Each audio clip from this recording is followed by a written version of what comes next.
Yo, what's going on, guys? Crispy Flakes here. For today's video, we are going to go through the biggest star each NBA team will lose to the free agency in 2019. So basically what I'm going to do is I'm going to give you guys my opinion on if I think the team should try to re-sign this certain player, or if the player is better off going somewhere else, or if the team is better off not getting this player back anyways. If you guys do enjoy these types of videos, be sure to drop a like on this one. And this is an article by Grant Funtila. That's a cool name to say, man. Funtila. Okay, I'm sorry. Let's go ahead and get started on this. The first one we have is Atlanta Hawks losing Kent Bazemore to a player option. I can't really see this one happening because Kent Bazemore, if I remember correctly, has a straight up bitch ass contract, man. I believe it's like an $18 million year, so there is no way he is going to turn that down. Plain and simple, it's not going to happen if it's a player option. If it's a team option, yeah, he's gone, but he's definitely going to stay on the team for that type of money out there, man. Next up, we have Boston Celtics, Marcus Morris, unrestricted free agent. So yes, Marcus Morris has been fantastic this season. He's been very consistent off the bench, and he can bring you the shooting out there and, you know, a little bit of a post-up game, and his defense is always okay. With that being said, though, he's going to be one of those players that, because he fits that 3-4 spot perfectly in this era of the NBA, and teams are going to seek that out. And, you know, after playing Marcus Smart $50 million last NBA season, and, you know, it's just like, at one point, do you stop paying so much money for your bench? Not to mention, it's like this team is already going to, you know, kind of have some cap issues anyway, because I know Gordon Hayward, he's not really playing up to par, so his contract becomes an issue, and it just seems like they might not quite have the funds to do so. Yes, I would see why Boston would want him back. I just don't know if it's going to be realistic. All right, Brooklyn Nets, D'Angelo Russell, he is a restricted free agent.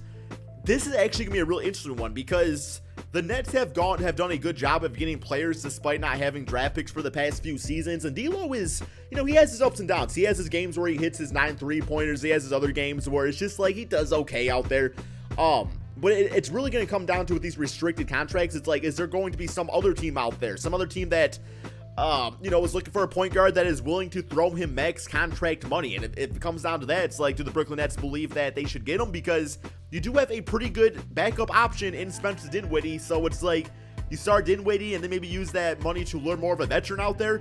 I do like what D'Lo's done on the Nets. I just don't know if I would give him a max contract. So, yeah. Kemba Walker, unrestricted, just had a 60-point game recently, been an absolute beast. He is going to get offered a max contract, no doubt, by the Charlotte Hornets, which is pretty good case because it seems like they're okay with having Kemba as the number one option.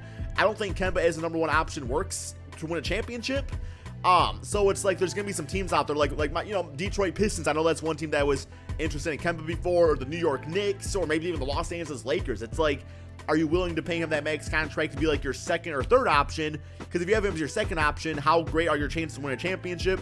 If he's as your third option, it's like, do you have the money to spend for that position, right? So I think I have a feeling he's going to be back on the Hornets, guys. I really do. I don't know, man. It feels like it to me, you know? Chicago Bulls, Bobby Portis, restricted. Once again, it's going to come down to what type of contract he gets out there. I do, you know, because when you're a restricted free agent, teams do tend to overpay because they know they're going to need to. Because that's the thing, if you get a good deal with a restricted free agent, the other team is just going to match it every single time. As great as Bobby Portis is, and I think he's a good NBA player, if I'm the Bulls, I don't spend the money on him because you're already playing Jabari Parker out of his position. So it's like maybe you decide to use Jabari as a 6-man off the bench for the power forward spot. You start Lauri Markkanen at the 4, Wendell Carter as center. It's just you have a bit too many, you know, front court players. But at the same time, if you can manage to get Bobby Portis for $10 million a season or something like that, maybe you just let the Jabari Parker walk away, who's been disappointing, and use Bobby Portis as a 6-man. Ronnie Hood, unrestricted free agent. Has he even been good this NBA season, guys? I don't even know what type of stats he's been putting up. When I always saw Ronnie Hood, I thought of the guy that was dropping 17, 18 points per game on the Utah Jazz, but then he went to the Cavaliers. Let me be straight with this. Nobody is overpaying for Ronnie Hood, so it's just a matter if, you know, the Cleveland Cavaliers see him on the future of the team. I don't think it will come down to losing Rodney Hood. I don't think a team's going to go out there and pay this man, you know, all this money after they see him, you know, choked alongside LeBron James and stuff like that. Dallas Mavericks, Wesley Matthews, unrestricted.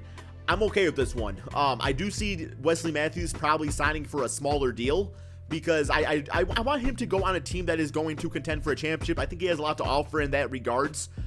So it's going to come down to, does he want that Phoenix Suns, Trevor Ariza 1 year, $15 million contract? Or maybe does he want that Boston Celtics 1 year, $5 million contract? Or that Toronto Raptors, $6.7 million contract? It's really going to come down to what he wants out there because he can definitely sign for a higher amount with a worse team. Denver Nuggets, Isiah Thomas. Honestly, I want him to not be on the team right now, man. Monte Morris has been one of the best backup point guards in the entire NBA. I have a feeling Isiah Thomas might ruin that chemistry there. Might actually kill Monte Morris's chemistry a little, or confidence a little bit, where it's like, I would just release Isiah, man. I would just let him go to a different team. Why work with something, or why mess with something that's working right now? Let him walk away, go somewhere else. Detroit Pistons, Reggie Bullock. Yeah, this one does kind of suck. I mean, Reggie Bullock doesn't exactly scream championship to me, but me watching as a Piston fan, I mean, he's a guy that can knock down his three-point shot, was one of the best at it last year percentage-wise. Hit a game-winning shot against the Toronto Raptors, so it looks like, he's just one of those players that worked hard to get to where he was at. He deserves a nice little payday. I don't think my Pistons are going to give him exactly what he deserves, and I could actually see a team maybe overpaying for him anyway. I mean, yeah, it will suck to lose him. Not the end of the world, but yeah, I wish the best for Reggie Bullock. I hope he goes out and gets himself a nice payday because he definitely deserves it with all his hard work. Golden State Warriors, Demarcus Cousins. Yeah, plain simple. Steve Kerr already said that Demarcus Cousins is not going to be back on the team. It's like they can't afford him anyway, so he's going to be gone, which is fair. It's, you can't freaking have 5 superstars on your team. That's not how the Caps is supposed to work. And in most cases, guys like DeMarcus don't take 1 year, $5 million contracts. Now, if they lose Durant and Klay Thompson some weird way, then I could see him coming back to the team, though. Well, this is awkward. Indiana Pacers, Bogdanovic. Yeah, the Pacers this season, like, they've had their moments, but I can see, like, if they don't do as well in the playoffs as they expect, I can see them being like, okay, Bojan, maybe we're going to switch up that position a little bit and try to go for a different type of small forward. I know, like, Tyreek Evans could play the position. They don't want to put him at 6-man. But I could see Bojan going back to the team if he's more, like, if he wants to go like more of a limited role out there. But once again, he's a great shooter. Teams are going to seek that out. It's going to come down to the Pacers want to pay the man to do so. Clippers, Tobias Harris. I kind of wish that he stays on the Clippers because I feel like he could be a nice piece to their puzzle out there. He's been their best player this season, averaged about 20 points per game. But I can see him also feeling a little disrespected with the contract extension that was offered his way, where he's just like, okay, you didn't pay me the money I wanted when I wanted it, so I'm going to go somewhere else. We have KCP unrestricted. Laker fans, be honest, man, is this a big-time loss? Probably not. He's been not great. Memphis Grizzlies, Marcus Gasol on the player option. Ooh. Yeah, this one's interesting because I don't know what his player option exactly is right now. Let me see if I can pull it up on my end here. I always have 2K open when I'm doing these videos, man, so I can flip through the contracts real quick. But it looks like Marcus Gasol, actually, it's not saying that. I don't know what his contract, okay, yeah, I don't know what his contract is right now. But, pretty much with Marcus Gasol, it's like, I assume it's still pretty good size for that 1 year. It's going to come down to, yet again, if he wants to, play and make some good money or make a little less money and, play for a championship contending team. I don't see Memphis contending for a championship. Miami Heat, Hassan Whiteside, player option. Ooh, the way he's been playing this season, he's looking like he wants a max contract. I think based off his age and, some of his antics in the past, he's not going to get that, definitely. But I imagine he's probably, like, the 1 year on his deal he has right now is probably as good as it's going to get, which is actually about $25.3 million, $0.43 million. So I ultimately expect him to accept that player option. I would not decline that type of money if I was Hassan Whiteside. Now, if he wants to test the waters and see what he's getting offered out there, which I believe you're allowed to do, then sure, why not? But the way he's been playing this season, he's been great. Milwaukee Bucks, Eric Bledsoe, unrestricted. Yeah, there's been times in the past where Bledsoe has been on the trade block. I mean, once again, if you're a Bucks fan, how far do you need to get before you say the season was a disappointment? Like, if you get to Eastern Conference Finals and get knocked out, would you say it's disappointing? Is your only goal a championship? Because whatever that is, whatever the goals are for the Bucks, if they don't get there, Bledsoe is definitely a candidate for a player that would probably not be back the next season. Jeff Teague, player option. I mean, the way D Rose been playing, man, like D Rose looked like he needed to be the starter. You have Tyus Jones out there, who I think is he's a little slonky at times. Is that a word?